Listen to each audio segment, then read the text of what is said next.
नमस्कार। आज की इस चर्चा में हम एक ऐसे विषय पर बात करने वाले हैं जो सच में बहुत दिलचस्प है, विलयन का रसायन यानी केमिस्ट्री ऑफ सॉल्यूशंस। ये एक ऐसा अद्भुत विज्ञान है जो हमारी रोजमर्रा की रसोई से शुरू होकर बड़ी बड़ी रासायनिक प्रयोगशालाओं तक हर जगह मौजूद है। चलिए इसे थोड़ा करीब से समझते हैं। आज के इस विश्लेषण में हम बिल्कुल बुनियादी परिचय से शुरुआत करेंगे, फिर समझेंगे कि विलेय और विलायक क्या होते हैं, उसके बाद भौतिक अवस्थाओं को देखेंगे और आखिर में सांद्रता और संतृप्ति तक जाएंगे। तो सबसे पहले इस पहले हिस्से पर आते हैं और ये समझने की कोशिश करते हैं कि आखिर ये सॉल्यूशन या विलयन असल में होता क्या है। शुरुआत एक बहुत ही आम से सवाल से करते हैं। कभी सोचा है कि एक साधारण सी चाय या गर्मियों वाला ठंडा शरबत आखिर बनता कैसे है? जरा सोचिए, जब रसोई में पानी, दूध, चीनी और चाय पत्ती को एक साथ मिलाया जाता है ना, तो वहां सिर्फ खाना नहीं पक रहा होता है। वहां दरअसल एक पूरी रासायनिक प्रक्रिया यानी केमिकल प्रोसेस चल रही होती है। और जब ये सारी रोजमर्रा की चीजें आपस में पूरी तरह से घुल मिल जाती हैं, तो क्या बनता है? विज्ञान की भाषा में कहें तो दो या उससे ज्यादा पदार्थों के इस परफेक्ट मिश्रण को, इस समांगी मिश्रण को विलयन या सॉल्यूशन कहते हैं। यहाँ समांगी यानी होमोजीनियस का सीधा सा मतलब है कि चीजें इतनी अच्छी तरह मिल गई हैं कि उन्हें अलग अलग पहचानना नामुमकिन है, जैसे पानी में चीनी का पूरी तरह से गायब हो जाना। इससे थोड़ा और स्पष्ट करते हैं। एक तरफ होता है समांगी मिश्रण, जैसे दूध और पानी। इन्हें मिला दें तो ये इतने परफेक्ट तरीके से घुल मिल जाते हैं कि फर्क ही पता नहीं चलता। पर दूसरी तरफ होता है विषमांगी मिश्रण यानी हेट्रोजीनियस। इसका सबसे बढ़िया उदाहरण है पानी और रेत।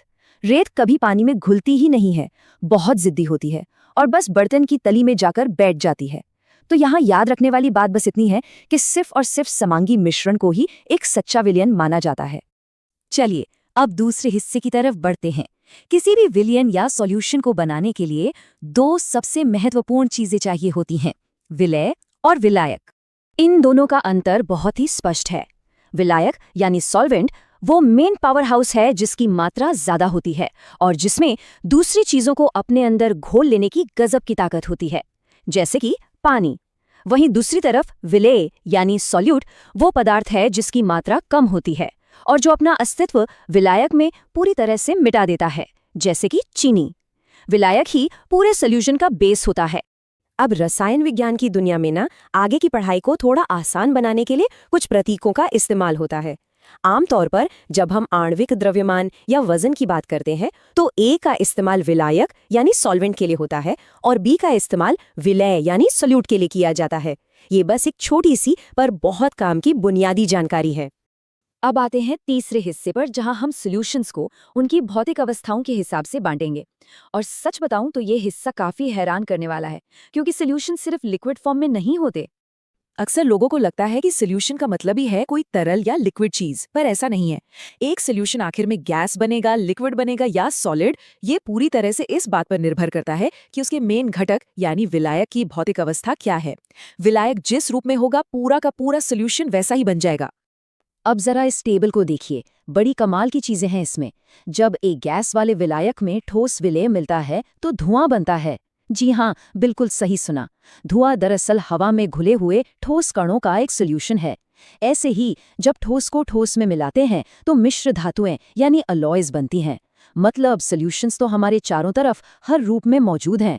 और अब इस विश्लेषण के आखिरी और सबसे मजेदार हिस्से पर चलते हैं। यहाँ हम ये समझेंगे कि एक विलायक के अंदर आखिर कितना विलेय समा सकता है। इससे थोड़ा केमिस्ट्री से बाहर निकालकर एक बहुत ही बढ़िया उदाहरण से समझते हैं। मान लीजिए कि एक बहुत ही भूखा इंसान है और उसके खाने की जो अधिकतम क्षमता है ना, वो बिल्कुल 10 रोटियों की है। यही उसकी आखिरी लिमिट है। अब जरा इस स्थिति की कल्पना कीजिए। अगर उस इंसान को सिर्फ 2 रोटियां मिले तो क्या उसका पेट भरेगा? बिल्कुल नहीं, वो बहुत असंतुष्ट रहेगा। इसे ही रसायन विज्ञान में तनु या डाइल्यूट स्टेट कहते हैं, जहां विलेय की मात्रा बहुत ही कम है। और अगर उसे 7 रोटियां दे दी जाएं तो हालत पहले से बेहतर है, पर अभी भी थोड़ी भूख बाकी है। इसे सांद्र या कॉन्सेंट्रेटेड स्टेट कहते हैं। पर ध्यान दीजिए, ये दोनों ही स्थितियां असंतृप्त यानी अनसैचुरेटेड है, क्योंकि क्षमता अभी पूरी नहीं हुई है। लेकिन अगर उसे पूरी 10 की 10 रोटियां मिल जाएं तो यहाँ उसकी क्षमता बिल्कुल पूरी हो गई। इसे हम कहते हैं संतृप्त या सैचुरेटेड अवस्था। अब एक भी रोटी और नहीं खाई जा सकती। ठीक इसी तरह जब किसी विलायक में विलेय की अधिकतम मात्रा घुल चुकी होती है और उसमें 1 ग्राम भी और नहीं घुल सकते तो उसे एक संतृप्त विलयन कहते हैं। अब एक और मजेदार स्थिति सोचिए, 12 रोटियां क्षमता से भी ज्यादा। ये बिल्कुल वैसा ही है जैसे किसी मुफ्त की शादी की दावत में लोग अपनी क्षमता से ज्यादा खा लेते हैं और फिर परेशान होते हैं, है ना? इसे कहते हैं अति संतृप्त या सुपर सैचुरेटेड स्टेट। रसायनों की दुनिया में ये बहुत ही अस्थिर अवस्था होती है जहां विलयन को जबरदस्ती उसकी क्षमता से ज्यादा विलेय से लाद दिया जाता है। अब उन रोटियों वाले शानदार उदाहरण को वापस प्रयोगशाला के एक पानी के बीकर पर ले आते हैं। अगर पानी में ठीक 10 ग्राम चीनी घोलने की क्षमता है और उसमें सिर्फ 2 ग्राम चीनी घोली गई तो वो एक तनु और असंतृप्त विलयन होगा। लेकिन अगर जबरदस्ती 12 ग्राम चीनी डाल दी जाए तो वो एक अस्थिर और अति संतृप्त विलयन बन जाएगा। चीनी के ग्राम बिल्कुल उन रोटियों की तरह ही काम करते हैं। तो इस पूरी चर्चा से ये स्पष्ट हो गया कि जो चाय हम पीते हैं या जो हवा हम हर पल सांस के जरिए अंदर लेते हैं, वे सब आखिर में जटिल रासायनिक विलयन ही तो हैं। तो आखिर में बस इस एक विचार के साथ इस विश्लेषण को खत्म करेंगे। अपने आसपास देखिए और सोचिए, रोजमर्रा के जीवन में ऐसी और कौन सी चीजें हैं जो दिखने में तो बहुत साधारण हैं पर वास्तव में एक पूरा का पूरा रासायनिक मिश्रण छुपाए हुए हैं। विज्ञान हर जगह है, बस उसे देखने का नजरिया चाहिए। हमारे साथ इस विश्लेषण में जुड़ने के लिए बहुत बहुत धन्यवाद।